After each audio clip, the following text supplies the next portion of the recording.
নমস্কার বন্ধুরা, আমার চ্যানেলে তোমাদের সকলকে স্বাগত জানাই। আজ আমি কচু পাতায় ইলিশ পাতুরি তৈরি করব বলে কয়েকটা কচু পাতা তুলে এনেছি। কচু পাতাগুলো কচি দেখেই এনেছি, আর পেছন দিকে শীটটা কেটে ফেলে দিয়েছি, আর পাতাগুলো ধুয়ে পরিষ্কার করে নিয়েছি। ইলিশ মাছ দুটো খুবই ছোট ছিল, তাই ছোট বড় যাই হোক পাতুরির স্বাদ একই হবে। আমি মাছগুলো কেটে ধুয়ে পরিষ্কার করে নিয়েছি।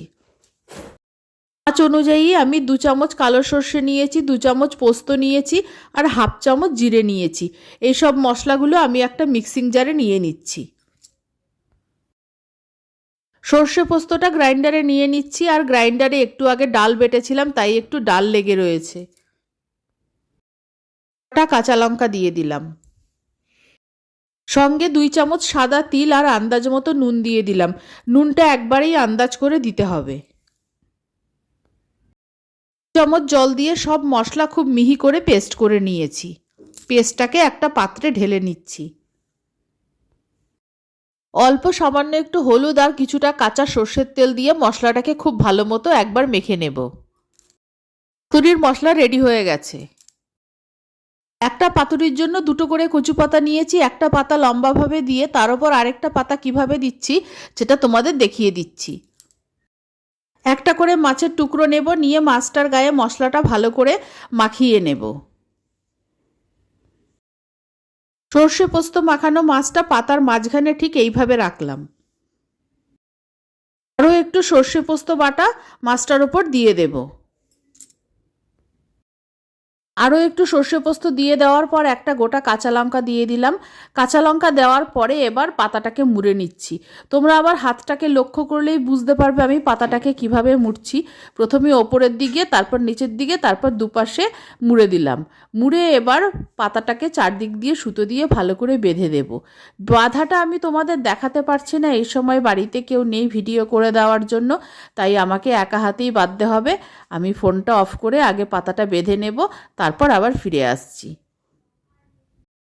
দিয়ে পাতুরিটার চারদিক ঘুরিয়ে ঘুরিয়ে একটা মাঝখানে গিঁট বেঁধে দিয়েছি।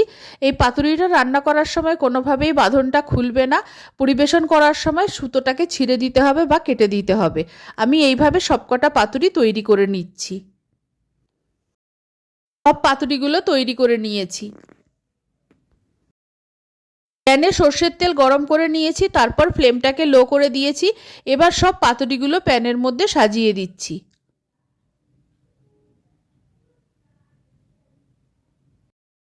সব পাতুরিগুলো প্যানের মধ্যে দিয়ে দিয়েছি, ফ্লেমটা লো আছে। এবার একটা ঢাকনা দিয়ে ঢেকে দিলাম। মিনিট 5-6 বাদে একবার ঢাকনা তুলে পাতুরিগুলোকে উল্টে দিচ্ছি। ফ্লেমটা লো আছে বলে তাই খুব সাবধানে হাত দিয়েই পাতুরিগুলোকে উল্টে দিলাম। সবকটা পাতুরি উল্টে দিয়েছি। উল্টে দেওয়ার পর আবার ঢাকনা দিয়ে রেখে দিলাম 5-7 মিনিটের জন্য। পাতুরির আরেকটা দিকও 5 থেকে 7 মিনিট পর্যন্ত আমি ভেজে নিয়েছি। পাতুরিটা আরেকবার উল্টে দিচ্ছি। আর এই পাতুরির কচু পাতাটা তোমরা যদি পছন্দ না করো, নাও খেতে পারো। আমার এই পাতাটা খেতে খুবই ভালো লাগে। আমি কচু পাতা আর পাতুরি দুটো দিয়েই ভাতটা মেখে খাবো।